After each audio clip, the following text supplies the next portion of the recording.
Good morning, everyone. Welcome to Forum on this Sunday morning.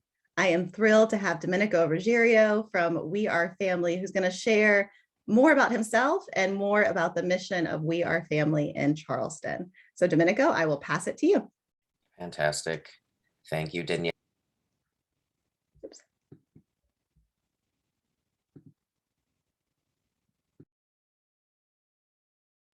Domenico, I accidentally muted you. Sorry. Nope, you're good. Unmuted. Okay, thank you. Thank you, Danielle. It's really great to be with you all this morning. I'm really excited to be able to talk about the work of We Are Family and the work and the impacts that we have in Charleston, and also happy to share a little bit about sort of me and my personal and professional journey. That's led me to this role. So I'll just begin. Okay, let's go. So I'm really excited to be with you all today, and I want to begin my time with you by grounding and acknowledging that all that we do here in Charleston and across the Americas happens on stolen land.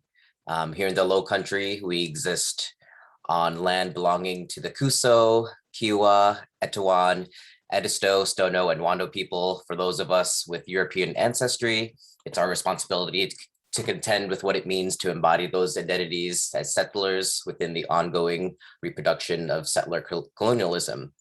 And we also exist just miles away from the point where 40 to 60% of all enslaved Africans arrived after the brutal Middle Passage. In this low country of South Carolina, generations of Gullah people have resisted enslavement, confinement, assimilation, violence, and domination to breathe life into the ever-evolving Gullah culture that thrives today. So it is with an acknowledgement of gratitude and deep respect for Indigenous, Gullah, and African people, their labor, and their ways of knowing that we begin today's conversation. So if you want to learn more about I'll just drop this in the chat. If you want to learn more about the original inhabitants of the land where you stand or where you were raised, please visit that website. Perfect. So my name is Domenico. Let me get this deck ready. Okay, nice. My name is Domenico Ruggeiro. I go by he, him pronouns. I'm the executive director of We Are Family, a Southern grassroots community-based organization that was founded in 1995. We Are Family is the oldest LGBTQ nonprofit in the state that provides support and advocacy and empowerment for queer, trans, and ally youth and young people. So I did my bachelor's at Colgate in sociology, anthropology, and I got my master's in humanistic multicultural education, which is a broad social justice education degree. I was raised both in the Philippines and on Long Island. I lost my Long Islandness years ago. This picture here is of myself, my partner, Josh, who is a psych nurse at MUSC, and that is our fur baby, Bella. So my personal journey has shaped my professional journey in critical ways. When I think back to my formative years when I was in college, my story was about learning how to navigate and sometimes overcome more static and monolithic notions of community, especially in terms of my own identities. As a first-generation, biracial, queer student from an immigrant background, I felt like and was often read by others as an outsider, lacking authenticity in any particular community. I really struggled early in life to find my voice and sense of belonging. While this was hurtful, it was also eventually empowering. I had to become more comfortable thinking about and building community for myself in more complex ways. So first, I found community and belonging within and in between identity categories. So for example, how to negotiate communities of color as a queer person and queer communities as a person of color. It also challenged me to think about community based on shared intellectual and social commitments. I found my voice as an activist and student leader committed to a range of interests and causes. So in undergrad at Colgate, I dived into and got involved in all of the leadership opportunities that I could at our Student of Color Cultural Center, our LGBTQ Center, and our Women and Gender Studies Center. So in doing so, I often served as a bridge between those programs to do more community building and intersectional work. I saw myself as a change agent doing what I could do to imagine better collaborations between those separate parts of the institution. So my personal story has led me to care deeply about and be committed to a vision of community that emphasizes intersectional approaches, the inclusive communities, the building and bridging of communities, and one that empowers young people. So in my professional journey, I sought out professional opportunities that offered to do this kind of community building work at Oberlin College in Ohio at their Multicultural Resource Center, which was both an LGBTQ center and a race and ethnicity center. That work enabled me to build communities in an intersectional way that focused on the leadership development of students. When I worked at Vassar directing their Student of Color Cultural Center, these were the same reasons I was hit up by my supervisor to be the acting director of the LGBTQ Center. It fit naturally with my strengths and outlooks. At the College of Charleston, running the Bonner Leader program, I taught and facilitated a weekly social justice curriculum that cultivated students' leadership development, activisms, and civic skills and outlooks. This was also the reason I sought out other opportunities to get involved in the LGBTQ community in Charleston. I moved here in 2014. And this type of work, of community building work, towards building and bridging what sometimes could feel like siloed communities. So I served on the board of the Charleston Pride for a couple of years. One of the events that I'm most proud of to have organized was the first interfaith service during Pride Week. We partnered with queer and ally faith leaders from a diverse array of traditions to put on a really lovely service that was affirming and nurtured those spiritual parts of our identities. Then there's the Charleston Blockade rugby team rather. I've been playing with them since 2015, and if you sort of see me in person, I'm 5'3". I'm a short guy. I don't look like a rugby player. I'm not built to be a rugby player, but the folks on the team are fantastic and amazing, and we're the only gay sports team in the state. Then last, we have the Transformative Teaching Collective. After the Mother Emanuel massacre, a group of educators and friends got together and we created a cooperative. We're a predominantly female, LGBTQ, and BIPOC owned cooperative that provides social justice education and racial justice education to a whole slew of groups and people and educators. So that's a little bit about me. And I hope that underscores sort of my values in community building because it informs my commitments to supporting and empowering our LGBTQ youth in the Low Country at We Are Family.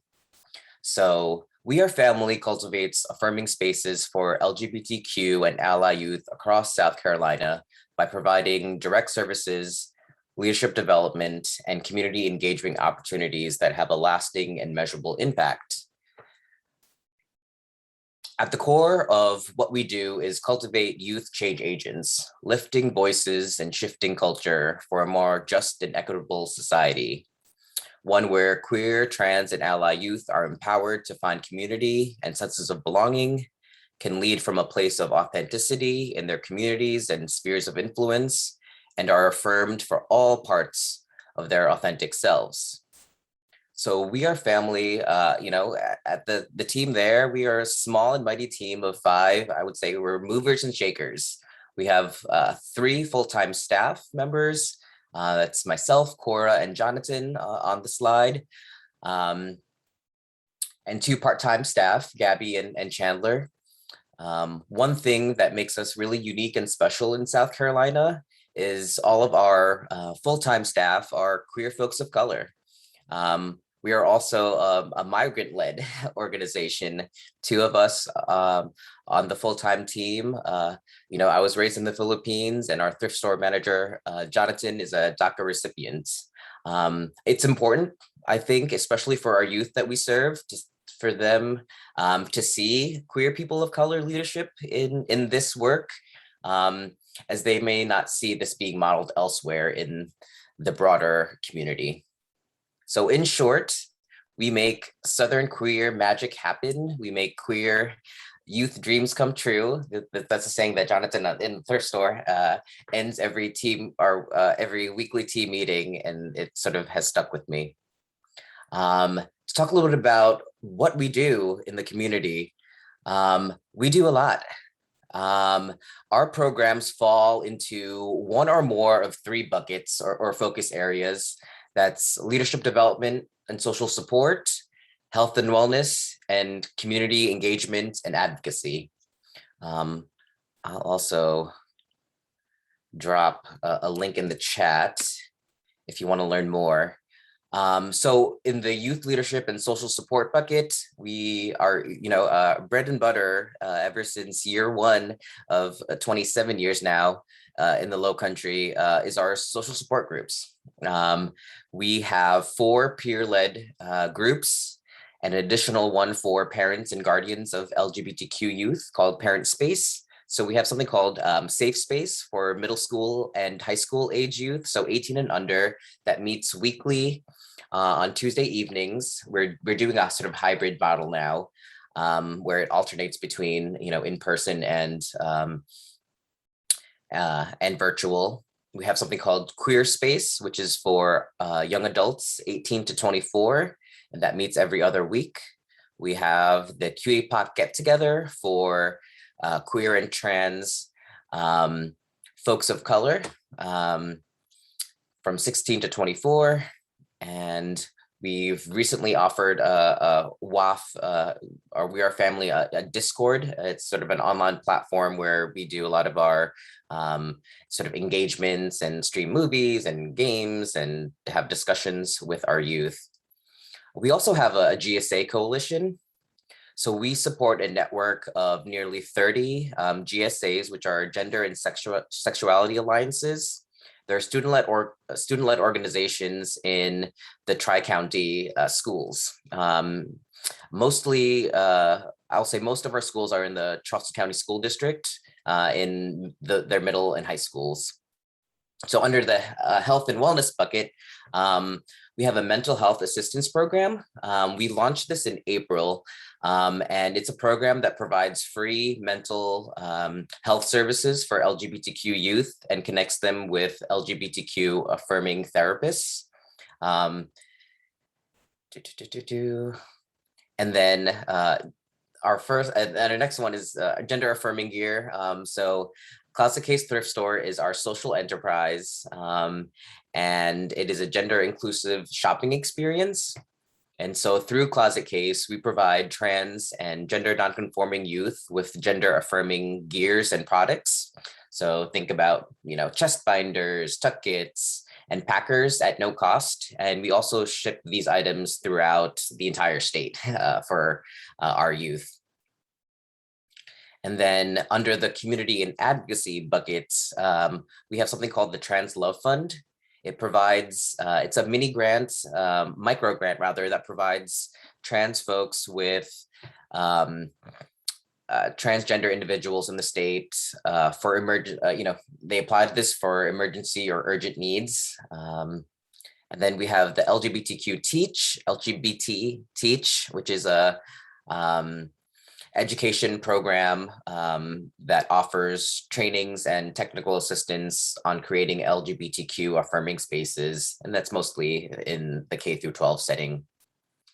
We also have 3 signature events. The first one is Queer Youth Fest that happens during the Charleston Pride Festivals every year. And that we did that during, Park Circle Pride in the first week of June. And we had, 300 youth and their family come out to that youth fest up there in Park Circle, and it was fantastic. We have a Spirit Day, Spirit Week that's actually happening next week, and it's our annual event, and it's has both virtual and in-person offerings, but it's an annual event to support our youth and advocacy and encouraging community members to take an active stand against bullying. And then our last event, which I think is the most popular for our youth, is Queer Prom. It's an annual, dance event or a prom for middle and high school, youth. We didn't have it last year for obvious reasons, and we're hoping that we're able to, have it in person option come May.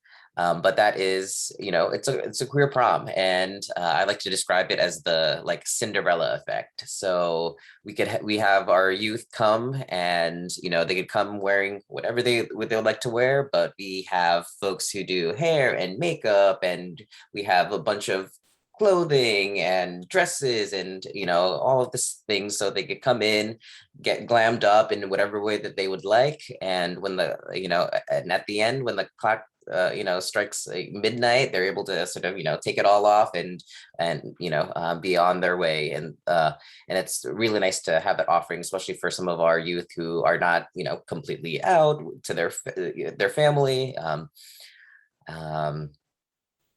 Yeah. So I know I threw a lot of information overload at you.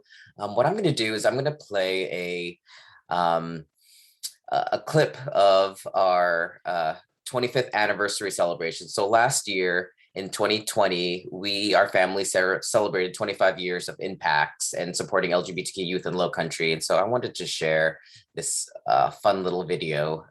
It's only a couple of minutes long. Okay, We Are Family to me means community. It means family in the purest sense. I was bullied a lot when I was younger, and I think that's an experience a lot of people in the LGBTQ community face. And one of the things We Are Family does best, I think, is to truly allow youth a space where they can be themselves, where they can express themselves to the fullest extent of their heart and imagination without judgment. So We Are Family is this beautiful, judgment-free space that allows youth to thrive and discover themselves and to build community amongst themselves and take that community building and carry it through their lives. And I just think it's really important. It's We Are Family is family and community.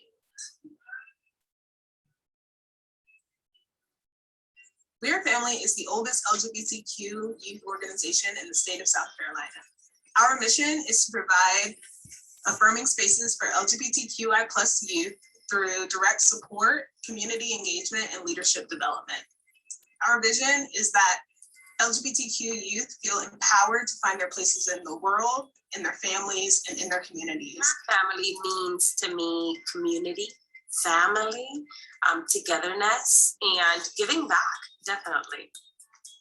I call them kids, they call them youth. I'm old. Need to have someone that's going to support them no matter what.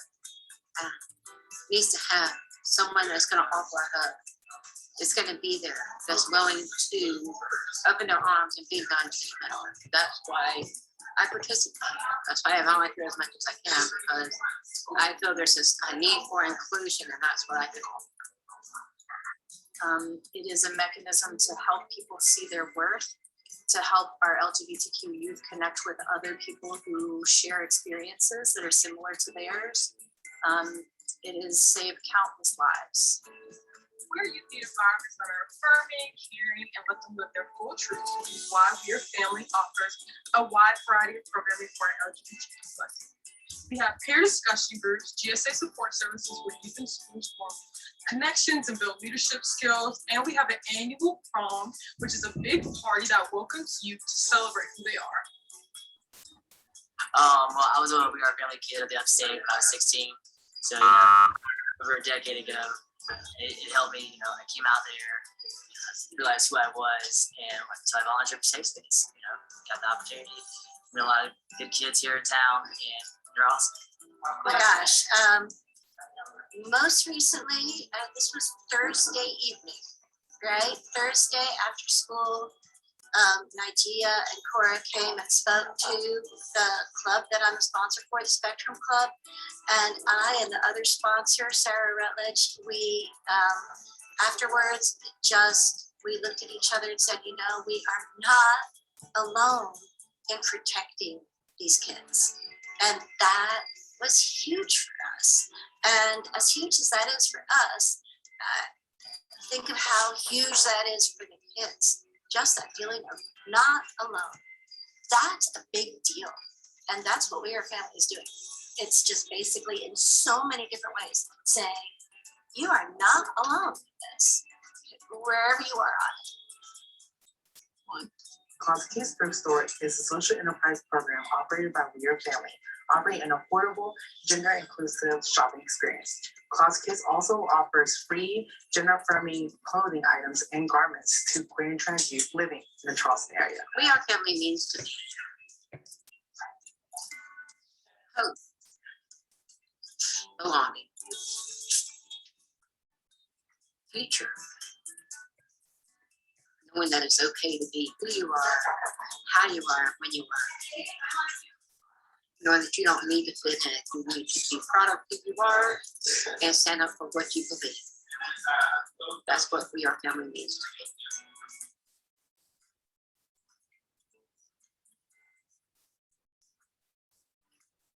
At We Are Family, we hope that queer and trans youth feel like the South can be and is their home.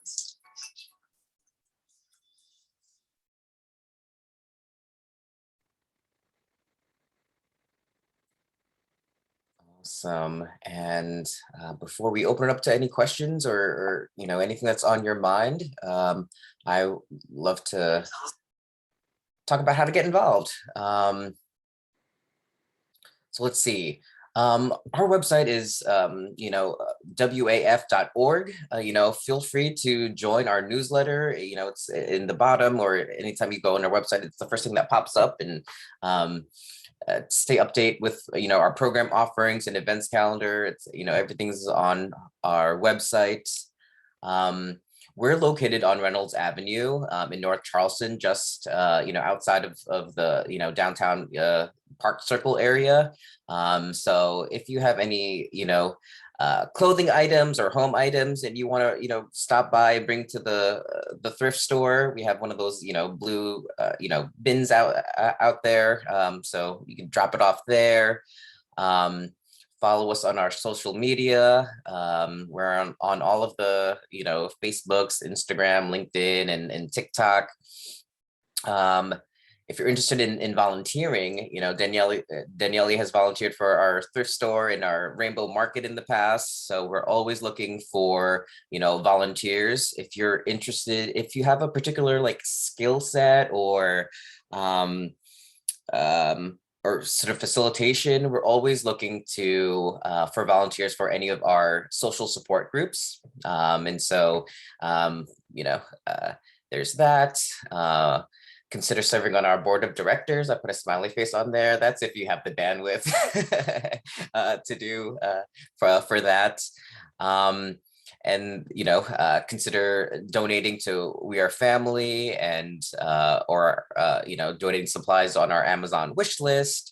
And then the last thing I'll put on here is join our Chosen Family. Chosen Family is our recurring donor program. It's heavily incentivized, and you can join for as little as $5 a month. And we'll even mail you a cute little tote. And we do monthly self-care package raffles to our members. I'm going to throw this in the chat. I wouldn't be a good ED if I didn't mention that. So with that, I would love to be able to, open this up for any questions or, have a conversation. Great. Thank you, Domenico. And then if anyone has questions, you're welcome to either put them in the chat or you can unmute and ask. While we're kind of waiting on that, I will say that I have volunteered here and there, and I absolutely love it. So I've only done a few things. I think I volunteered at the recent Rainbow Market, which was such a cool event. They are on, in the parking lot of Closet Case, local vendors of all sorts. You had vintage clothing, handmade soaps, earrings, jewelry, all sorts of stuff. It was really cool and brought in people from all over, and it was just so much fun. And I am also, Domenico, I didn't say this when I was first talking to you. Mm-hmm. My husband and I have a trans kid, and we've depended heavily on We Are Family as a support system. And the safe space was huge in that process for our family and for our child. And it was just a game changer in that, that journey and the affirming of everything, and knowing you have a community, right? Just that is just the same way that we come to church for a community. This is the same type of thing. So any questions? You can unmute or put it in the chat. It's a small group today, but that's okay. And Judy says in the chat box, what a terrific organization, filling a unique and genuine need. So good to know about We Are Family. Fantastic. Yeah. I always share about We Are Family, and I always point people in the direction of We Are Family. And I always say, even if you're an ally, just go shop at the thrift store. Just go shop at Closet Case, like I'm a big thrift store fan, and I just think, and I always find good stuff at Closet Case. It's always a good time. So I'm trying to think if I have any general questions. You mentioned how to get involved. That was my main question. I'll just keep this on the back. Yeah. Absolutely. Again, we are a fiercely a grassroots, nonprofit, and so all the shopping at Closet Case, all of these things, like all of that goes back to support our programs and support our youth. And so yeah, we definitely rely on our volunteers and yeah. Great. And I know you said Spirit Week is coming up. I think a lot of that is some of it's virtual, right? Yes. And some is in person. I will be there with my 17-year-old on Friday for the clothing swap. Absolutely. Yeah. We're really excited.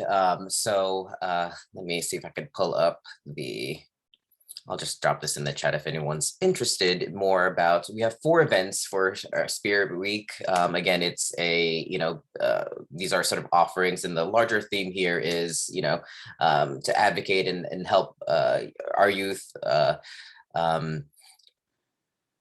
taking a stand against bullying. And yeah, we have a virtual open mic night on Tuesday evening, sort of a variety show, open mic. And then we have a drag show at Madra Rua on Wednesday. That's in person. And the one, Danielle mentioned on next Friday is the clothing swap. The event that I'm particularly looking forward to is on Thursday, next Thursday at 6. It's going to be a virtual offering, but we're going to have a panel of youth as well as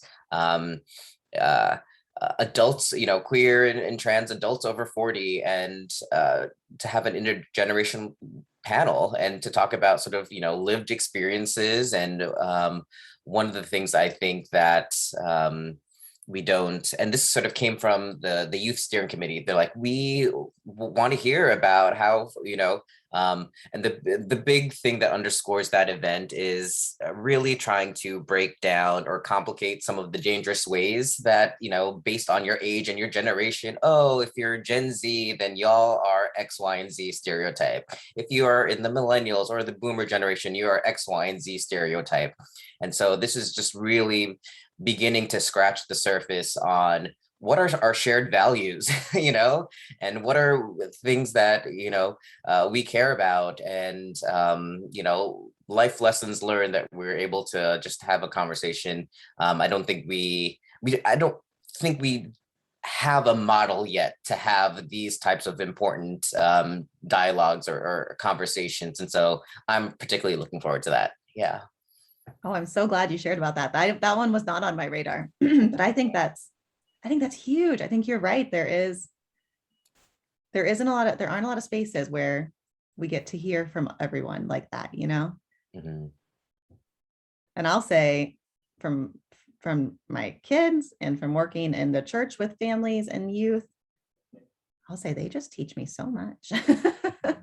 They just teach me so much about all sorts of things, but I'm always, and there's so much to learn. I mean, I like to think that I'm in the know, but it's changing, it's growing, it's, transforming, and we just have to be willing to change with it, I think, is the most important takeaway there. Judy asked, you said it earlier, but she asked again, where is Closet Case? Yeah, absolutely. So Closet Case is, so we're located on Reynolds Avenue.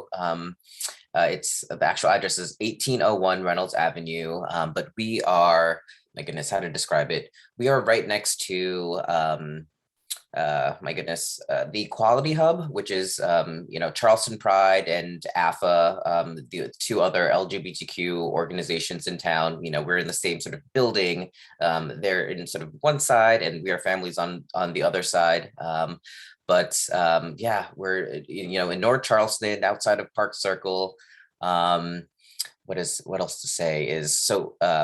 It's funny. So this has been our first sort of dedicated space, in our 27 years, 26 years.